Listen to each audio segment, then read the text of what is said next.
It's not a crime when a team doesn't achieve an iteration goal or complete all the planned work of an iteration. However, when a team frequently misses these targets, it creates problems. When a team overcommits and falls short, it becomes difficult for the organization to inform customers about what to expect and when. A bit of predictability is valuable. Organizations generally don't need guarantees, but many will trade a bit of productivity for greater predictability. A second problem created by overcommitting too often is that the team loses credibility with the product owner and other stakeholders.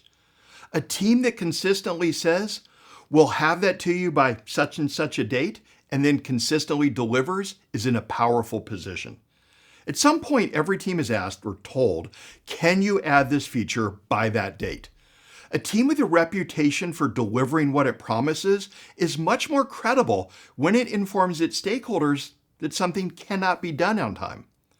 There are 5 common reasons why teams don't deliver everything they promise in an iteration. We'll start with number 5 and work up to the most common reason. Number 5 is that team members face interruptions more often than they anticipated. Mitigating the impact of these interruptions is a task that the team's coach or scrum master should be able to assist with. Number 4 is that the work is harder than expected. If this occurs frequently, the team should invest a bit more effort up front to understand the product backlog items that are likely to be more challenging than anticipated. Continuing our countdown, the number 3 reason teams don't complete everything is due to scope changes. Some of this needs to be anticipated because teams begin iterations based on imperfect knowledge of exactly what is required for each product backlog item. However, excessive scope changes make it impossible for a team to deliver as promised. Let's move on to the second most common reason teams don't meet their iteration goal or finish the work they've committed to. Work is poorly understood. We don't want to start an iteration with perfect knowledge about each product backlog item. That would take too much upfront effort. Some of that upfront work would be wasted if, after doing it, the product owner decided not to develop the feature.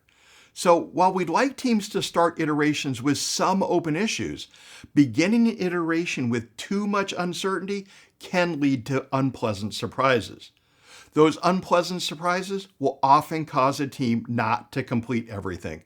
The solution is to spend a bit more effort on product backlog refinement. That brings us to the number 1 reason a team fails to deliver everything. The team is overly optimistic about its ability to complete all tasks. Some teams can adjust their over-optimism after reviewing data on how often they either fail to achieve the iteration goal or complete the backlog items they commit to. Other teams remain overly optimistic even after seeing data. Let's examine the most effective technique for preventing a team from overcommitting and damaging its reputation with stakeholders. The technique I'll describe assumes that the team uses capacity-based iteration planning. In capacity-based iteration planning, team members identify tasks for each product backlog item, roughly estimate those tasks in hours, and bring backlog items into the iteration until the team has reached its capacity.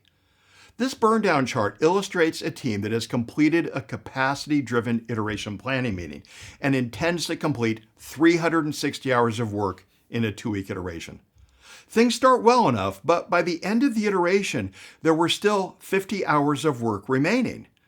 When a team chronically overcommits, I have them take the amount by which they overcommitted, double it, and commit to that much less in the next iteration. In this case, the team missed by 50 hours. Doubling that gives 100 hours.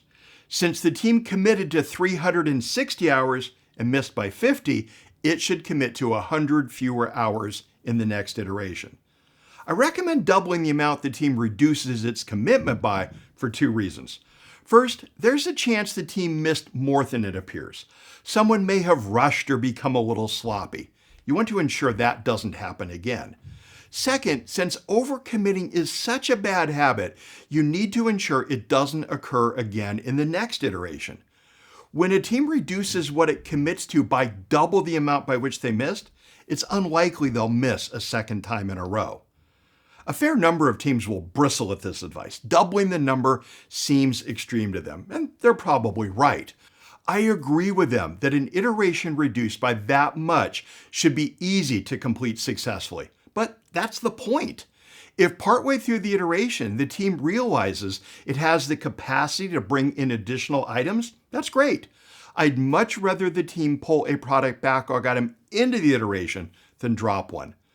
By following this advice, you can help your team overcome the bad habit of overcommitting and harming its relationship with stakeholders.